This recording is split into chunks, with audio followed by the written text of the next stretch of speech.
Hello everyone, welcome to another video.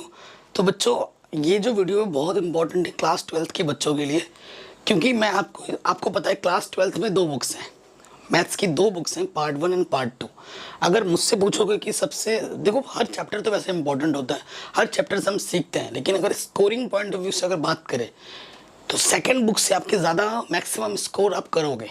ठीक है, second book आपके लिए ज़्यादा चीज़ लेके आएगी और फ्यूचर में जब आगे बढ़ोगे ना, बीएससी बीटेक वगैरह मैथमेटिक्स लोगे तो सेकंड बुक से ज़्यादा आता है। ठीक है, फर्स्ट से भी आता है लेकिन सेकंड बुक से ज़्यादा यूज़ होते हैं। तो आपको चैप्टर वाइज क्या स्ट्रेटेजी होनी चाहिए, किस तरीके से पूरे साल भर में पढ़ना है। सो गाइस, वीडियो में आगे बढ़ने से पहले मैं आपको अनअकैडमी के बारे में कुछ बताना चाहता हूँ। अनअकैडमी, जो आपको पता है, ये इंडिया की सबसे बड़ी लार्जेस्ट एजुकेशन के सेक्टर में बहुत अच्छा काम कर रही है। वो आपके लिए एक टेस्ट ऑर्गेनाइज कर रही है और ये जो टेस्ट होगा बच्चों वो ऑफलाइन होगा। टेस्ट का नाम क्या है? UNSAT, अनसेट बोल सकते हो आप। ठीक है, इसका फुल फॉर्म क्या है?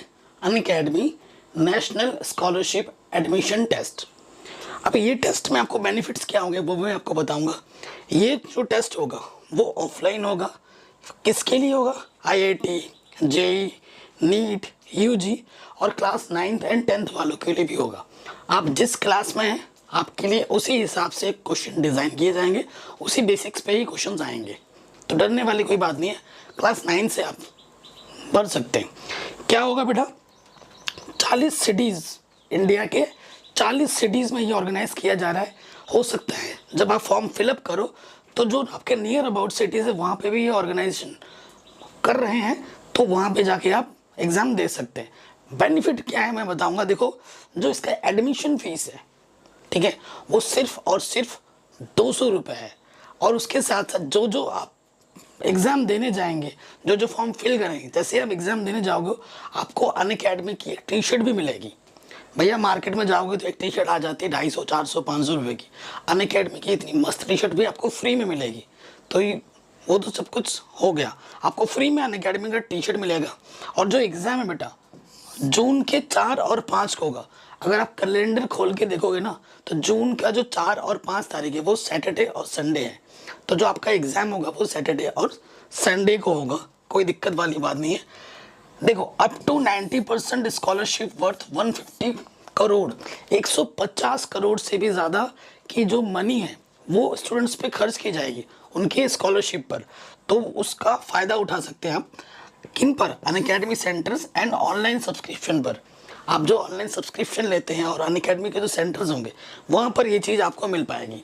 ठीक है, और जो जो टेस्ट होगा उसमें जो टॉप 40 रैंकर्स होंगे, जो टॉप 40 के बच्चे होंगे, उनको क्या मिलेगा? आईफोन। क्या मिलेगा?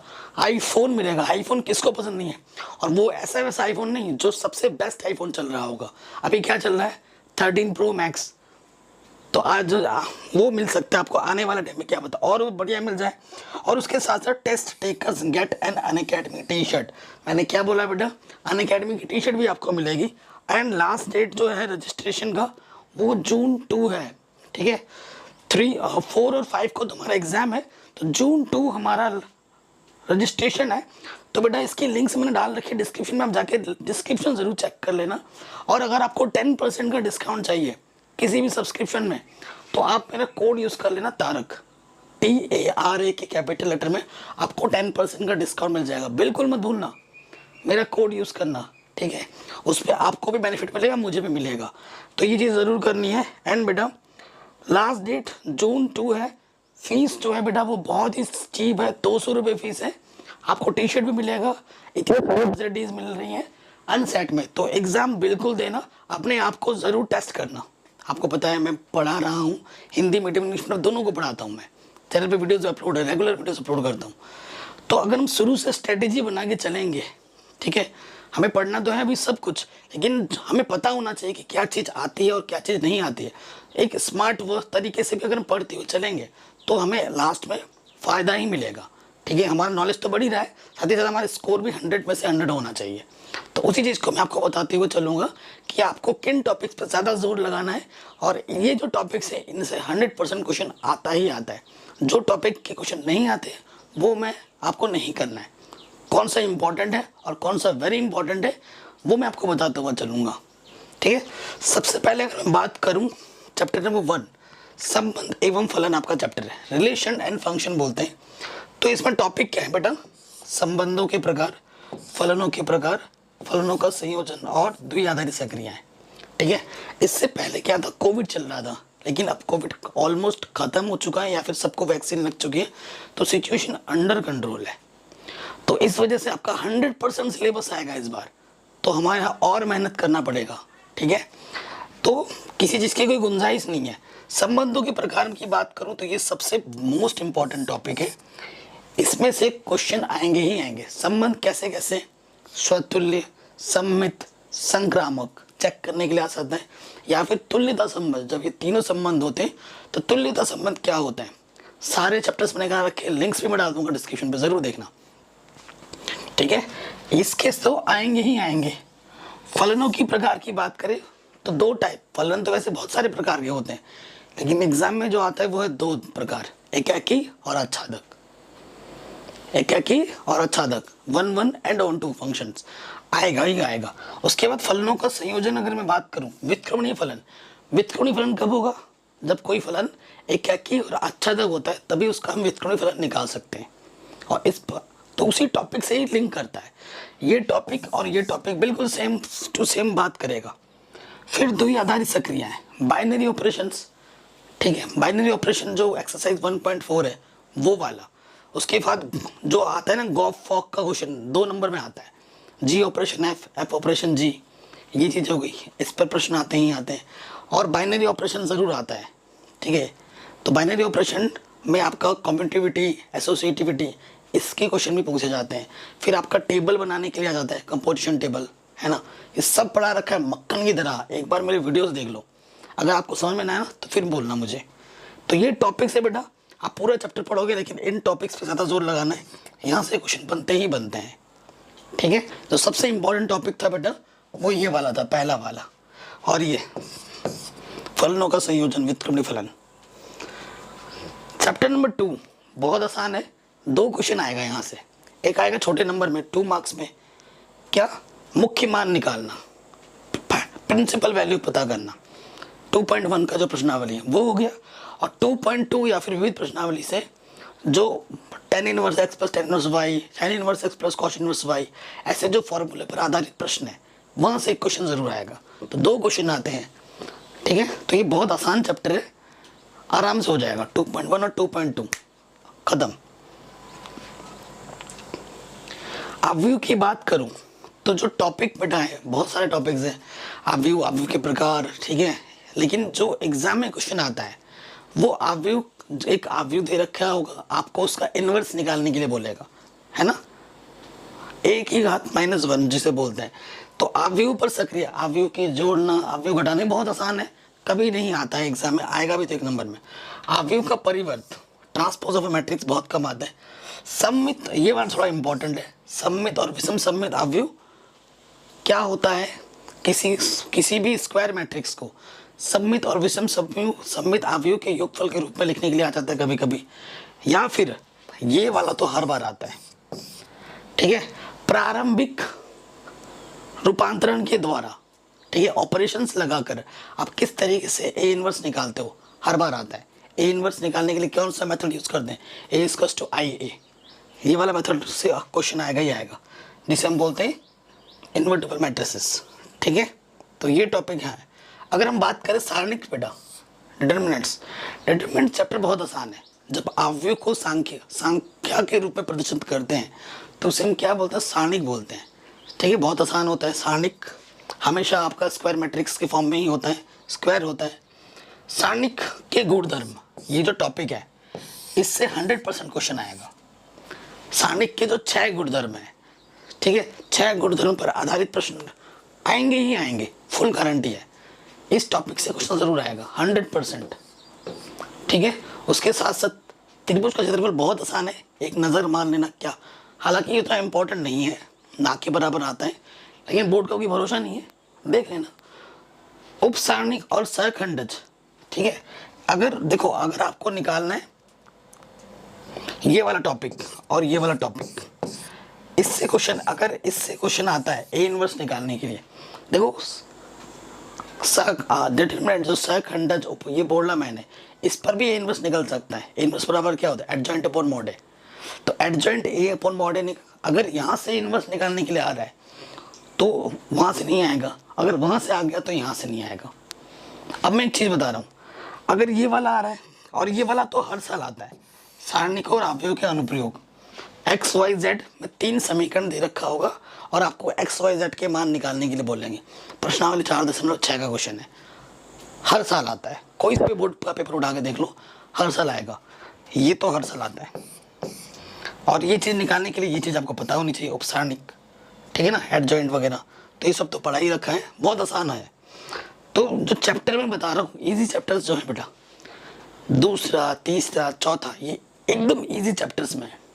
अगर आप एक हफ्ता भी पढ़ोगे, तीसरा और चौथा चैप्टर एक हफ्ते में ख़त्म हो जाएगा।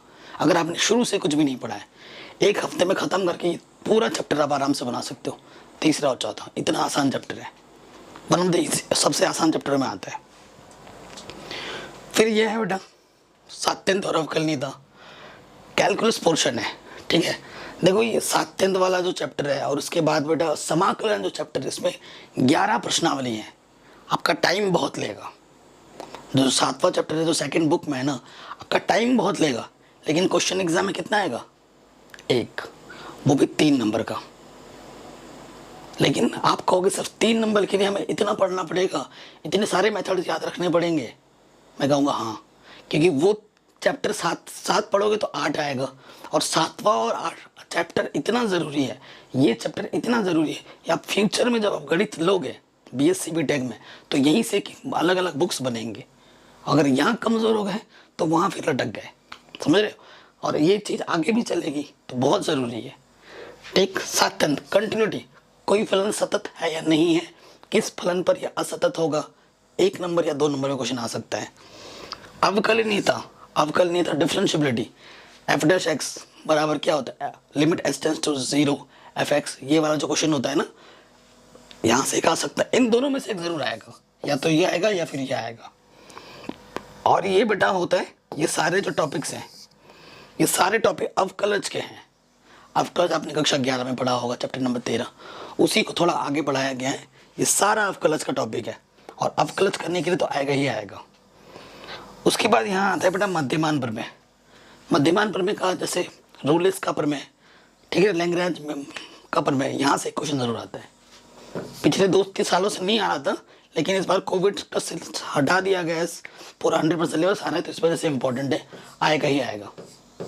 तो यहाँ से अवकलज का क्वेश्चन जरूर मिलेगा आपको 100%, और यहाँ इन दोनों में से एक क्वेश्चन जरूर आएगा, या अगर ये आएगा तो ये नहीं आएगा, अगर ये आएगा तो ये नहीं आएगा, 100%। ये चैप्टर हो गया। अगर आपको अवकलज आता है तो अवकलज के अनुप्रयोग आसान लगेगा, ठीक है ना, एक दूसरे से लिंक कर दें। तो नेक्स्ट चैप्टर है बेटा अवकलज के अनुप्रयोग, राशियों की परिवर्तन की दर, यहाँ से एक क्वेश्चन जरूर आएगा 2 नंबर में, हर बार आता है, राशियों की परिवर्तन की दर, जो आपका प्रश्नावली 6.1 या 6.2 आएगा ही आएगा यहाँ से। उसके बाद वर्धमान और ह्रासमान फलन, इंक्रीजिंग और डिक्रीजिंग फंक्शंस, यहाँ से भी क्वेश्चन आएगा। ये चैप्टर बहुत बड़ा है, बहुत बड़ा चैप्टर है। और आपको मैं बता दूं, कैलकुलस पोर्शन से 50 नंबर का आता है, जो चैप्टर नंबर 5, 6, 7, 8, 9 है ना, यहाँ से ही आपका 40 से 50 नंबर का आएगा, और बाकी पूरे चैप्टर्स को मिलाकर 50 नंबर का आएगा। तो आप सोच सकते हैं कैलकुलस पोर्शन कितना ज़रूरी है। फिर स्पर्श रेखाएं और अभिलंब, ये अपने कक्षा 11 में भी पढ़ा होगा, यहाँ से एक क्वेश्चन छोटा मार्क्स का ज़रूर आएगा 2 नंबर में, ठीक है। सन्निकटन मान नहीं आएगा। उच्चतम और निम्नतम, यहाँ से 6 नंबर में आएगा, सबसे बड़े नंबर का एक क्वेश्चन यहाँ से बनेगा, सबसे बड़े नंबर का एक क्वेश्चन, ठीक है। तो इस टॉपिक पे भी जोर लगाना, यहाँ से बड़े नंबर का क्वेश्चन बनेगा। सन्निकटन पढ़ना तो है हमें, लेकिन क्वेश्चन आता नहीं है बोर्ड एग्जाम में, बहुत कम बार पूछा गया है, तो पढ़ना तो है लेकिन इम्पोर्टेंट नहीं है, आ भी सकता है नहीं भी आ सकता है। अब आता है समाकलन। समाकलन बेटा मैं क्या ही बोलूँ, समाकलन में इतने सारे चीज़ें हैं, इतना बड़ा प्रश्नावली है, इतने सारे मेथड है, वो तो इम्पोर्टेंट क्वेश्चन बताना पड़ेगा प्रश्नावली को देखकर, इसे आपको पूरा पढ़ना है। लेकिन मैं अगर फिर भी बताऊं, आपको जो ज़्यादा जोर लगाना है वो इस टॉपिक पे लगाना है, निश्चित समाकलन। ठीक है, और निश्चित समाकलन के बाद जो होता है ना, एक फॉर्मूला होता है 7.8 प्रश्नावली में, उस फॉर्मूले की मदद से क्वेश्चंस को सॉल्व करना हर बार आता है बड़े नंबर्स में, तो वो भी देखना है। तो समाकलन चैप्टर में ऑलरेडी करा रखा है, तो इसमें कह नहीं सकते कि कहाँ से आएगा, कहीं से भी दे सकते हैं, लेकिन ज़्यादा इम्पोर्टेंट ये वाला है प्रश्नावली 7.5 ज़्यादा इम्पोर्टेंट है, 7.8 इम्पोर्टेंट है, और 10 और 11 ज़्यादा इम्पोर्टेंट है। लेकिन 10-11 करने के लिए आपको आगे के पता होने चाहिए, एक से लेके बाद सब कुछ, तो पढ़ना तो हमें सारा कुछ पड़ेगा यहाँ से, ये चीज़ है।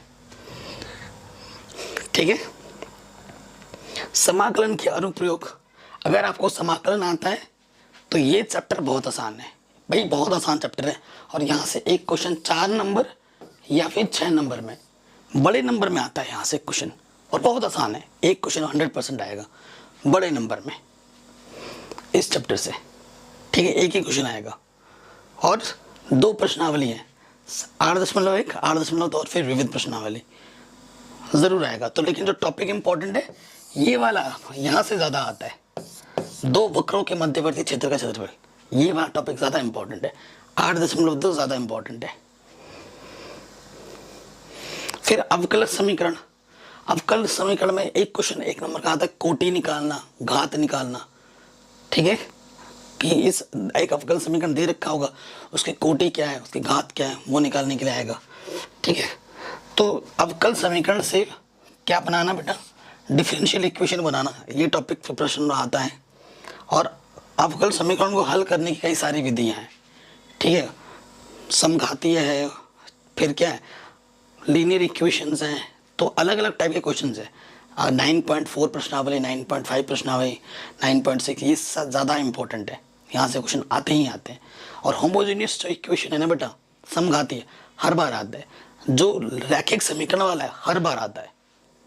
ठीक है, वो तो मैं कराऊंगा ही कराऊंगा, टेंशन मत लो, मेरे साथ जुड़े रहोगे तो सब कुछ आएगा। फिर अगला चैप्टर आता है, बहुत आसान चैप्टर, सदिश। ये अपने कक्षा 11 में भी पढ़ा है, फिजिक्स में, मैथ में, फिर से आ गया है सदिश। ठीक है, सदिश के बारे में पूछेगा, सदिश का अदिश गुणन, सदिश गुणन। ठीक है, फिर ये मल्टीप्लिकेशन वाला, 2 सदिशों का गुणनफल, तो ये चैप्टर बड़ा आसान है। उसके बाद चैप्टर नंबर 11 थोड़ा लेंथी है, लेकिन क्वेश्चन यहाँ से भी बहुत आते हैं। ठीक है, सबसे ज़्यादा इम्पोर्टेंट, समतल से दिए गए बिंदु के बीच की दूरी, एक समतल दे रखा होगा, बिंदु दे रखा होगा, उसके बीच की दूरी, 2 समतलों के बीच का कोण, 2 रेखाओं के बीच का कोण।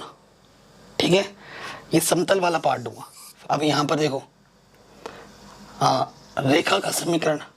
ठीक है, 2 रेखाओं के बीच का कोण, 2 रेखाओं के बीच की न्यूनतम दूरी, शॉर्टेस्ट डिस्टेंस, हर बार आता है यहाँ से क्वेश्चंस। जब मैं पढ़ाऊंगा ना बेटा एनसीईआरटी पूरा खत्म करने के बाद, हर चैप्टर के टॉपिक वाइज एक वीडियो बनाऊंगा मैं आपको, और वो वीडियो आपके लिए बहुत इंपॉर्टेंट होगी। टॉपिक वाइज हम चीज़ों को सीखेंगे और उन टॉपिक को कवर करेंगे, और उस एक टॉपिक के 4-5 क्वेश्चन लेंगे जो कि हर बार पूछाते हैं, अलग अलग टाइप के। ठीक है, एनसीईआरटी पढ़ने के बाद वो वीडियो देखोगे तो आपका पूरा मजबूत हो जाएगा, आपका कॉन्फिडेंस यहाँ से यहाँ आ जाएगा। बस बने रहना है हमारे साथ। इससे 1 नंबर का एक क्वेश्चन आता है, ग्राफ का क्वेश्चन। चैप्टर नंबर कक्षा 11 में भी आपने ग्राफ बनाना सीखा होगा, आई थिंक चैप्टर 6 था वहाँ पर, और यहाँ पर चैप्टर 12 है। अगर चैप्टर 6 आपको कक्षा 11 का आता है, पहले उसको देखना, उसके बाद ये चैप्टर पर पढ़ाई करना। बहुत आसान चैप्टर है, फ्री फंड के नंबर देके जाएगा आपको 6 नंबर का। एक क्वेश्चन आएगा यहाँ से, एक प्रोग्राम हम बोलते हैं, मैक्सिमम मिनिमम निकालना होता है। प्रायिकता, प्रायिकता आपने कक्षा 11 में पढ़ा, कक्षा 12 में भी पढ़ोगी, और प्रायिकता बहुत ही इजी सा चैप्टर है। ठीक है, सो इसमें क्या करना है, प्रायिकता में क्या है बेटा, कंडीशनल प्रोबेबिलिटी, यहाँ से क्वेश्चन आ सकता है 1 नंबर का। ठीक है, फिर प्रायिकता का गुणन नियम, यहाँ से भी आ सकता है, अगर ये आएगा तो ये नहीं आएगा। ठीक है, अगर ये आएगा तो ये नहीं आएगा, ये चीज़ है। स्वतंत्र घटनाएं क्या होती है, 1 नंबर में आ सकता है क्वेश्चन, जिसकी मैं गारंटी लेता हूँ वो है बेच प्रमेय। बेच प्रमेय पे 6 नंबर का एक क्वेश्चन पक्का आएगा, तो इस पर आपको ज़्यादा जोर लगाना है, हर साल आता है 6 नंबर का। ठीक है, उसके बाद हम बात करेंगे बर्नौली परीक्षण। ठीक है, और द्विपद बंटन, यहाँ से भी क्वेश्चन आते हैं 4 नंबर का। ठीक है। तो ये चैप्टर हाई स्कोरिंग देके जाएगा, 10 नंबर का यहाँ से आएगा। ये जो 2 टॉपिक हैं बेच पर में और ये काफ़ी इंपॉर्टेंट है, ठीक है।